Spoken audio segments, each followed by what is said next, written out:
السلام علیکم۔ کیا آپ جانتے ہیں کہ ٹائم میں جو اے ایم اور پی ایم ہوتا ہے اس کا کیا مطلب ہے؟ اور اسپین کا پورا گاؤں جو صرف 5.5 کروڑ روپے میں خریدا جا سکتا ہے۔ اور کیا آپ بھی انڈوں کو ابالنے کا صحیح طریقہ نہیں جانتے؟ ایسے ہی عقل کو دنگ کر دینے والے امیزنگ اور انکریڈیبل فیکٹس کو جاننے کے لیے اس ویڈیو کو آخر تک دیکھیں۔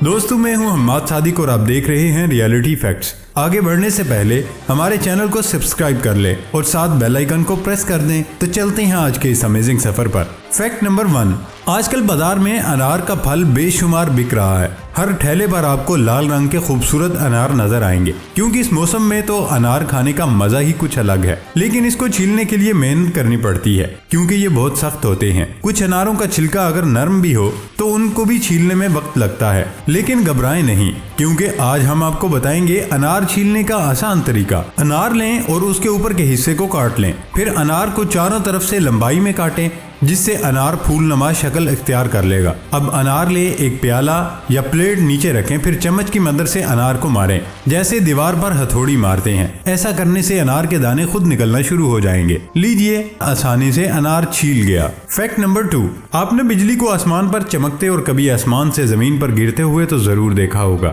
لیکن کیا آپ کو پتا ہے کہ کالی گھٹا کے ساتھ آنے والے طوفان کے دوران چمکنے والی بجلی کتنی طاقتور ہوتی ہے؟ بجلی چمکنے کے دوران پیدا ہونے والا کرنٹ کا وولٹیج 15 ملین وولٹ کے برابر ہوتا ہے۔ اس کے ساتھ ہی بجلی چمکتے وقت پیدا ہونے والا ٹیمپریچر 50,000 ڈگری فارنہائٹ یا تقریباً 30,000 ڈگری سینٹی گریڈ تک پہنچ جاتا ہے، جو کہ سورج کی سطح سے یقیناً 5 گنا زیادہ گرم ہے۔ ایک اندازے کے مطابق گرج چمک کے طوفان کے دوران ہر سیکنڈ تقریباً 100 سے زائد بجلی کے جھٹکے آسمان سے زمین کی طرف گرتے ہیں، جبکہ روزانہ کی بنیاد پر 8 ملین اور بجلی گرنے کی یہ تعداد سالانہ 3 ارب تک پہنچ جاتی ہے۔ فیکٹ نمبر 3، اس وقت ہماری نئی نسل جو ملکی حالات دیکھ رہے ہیں اور مہنگائی اور بے روزگاری کے جس طوفان کا سامنا کر رہی ہے، اس کے اندر مایوسی پیدا ہو رہی ہے، کیونکہ اس نے جب سے سر اٹھایا ملک کی معاشی حالت کو مخدوش پایا تو ان کو یہی لگا کہ شاید یہ ملک ہمیشہ سے ایسا ہی تھا، مگر حقیقت اس سے بہت برعکس ہے۔ کیا میں پاکستان کے بعد ہمارا ملک نہ صرف تیزی سے ترقی کر رہا تھا بلکہ اس کا شمار تیزی سے مستحکم ہونے لگا۔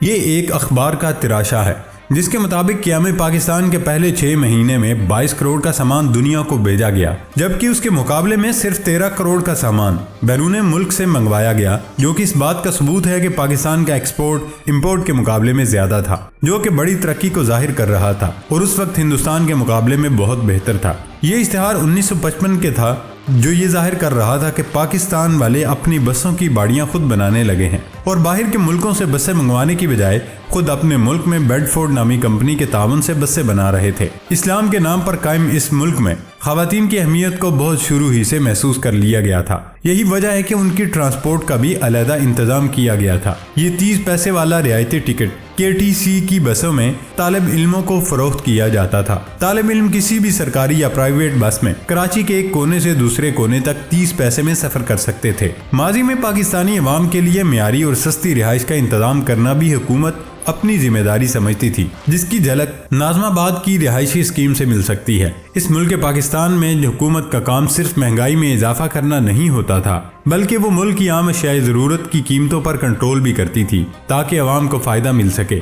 یہ تھا ہمارا پیارا وطن، جو کہ ترقی کی راہ پر تیزی سے گامزن تھا۔ پھر یوں ہوا کہ کچھ ناقابت اندیشوں نے ملک کو دیوالیہ کرنے تک پہنچا دیا۔ دعا یہی ہے کہ اللہ تعالیٰ اس ملک پر اپنا کرم کریں اور اس کو محفوظ رکھیں۔ فیکٹ نمبر 4، اسپین کے شمال مغرب میں واقع سالٹو ڈی کاسٹرو نامی پورا گاؤں برائے فروخت ہے۔ اس کی قیمت 2,59,000 امریکی ڈالر یا پاکستانی روپے کے حساب سے صرف 5 کروڑ 61 لاکھ روپے ہے۔ یہ گاؤں پرتگال کی سرحد سے متصل ہے۔ اسپین کے دارالحکومت میڈرڈ سے تقریباً 3 گھنٹے کی مسافت پر زمورہ صوبے میں واقع ہے۔ اس گاؤں میں ایسی کئی عمارات ہیں جو کسی چھوٹے ہسپانوی قصبے میں نظر آنے کی توقع کی جا سکتی ہے، لیکن اس گاؤں میں ایک چیز ایسی ہے جو نظر نہیں آتی، وہ ہے آبادی۔ یہ گاؤں تقریباً 3 دہائیوں سے بے آباد ہے۔ اس گاؤں کے مالک کی نمائندگی کرنے والی رونی روڈریگیز کا تعلق رائل انویسٹ کمپنی سے ہے۔ اس کا کہنا ہے کہ اس کے مالک کا خواب تھا کہ یہاں ایک ہوٹل بنے، لیکن یہ پھر منصوبہ معطل کر دیا گیا۔ وہ اب بھی چاہیں گے یہ منصوبہ مکمل ہو۔ جس ویب سائٹ پر اس گاؤں کی فروخت کا اشتہار لگایا گیا ہے،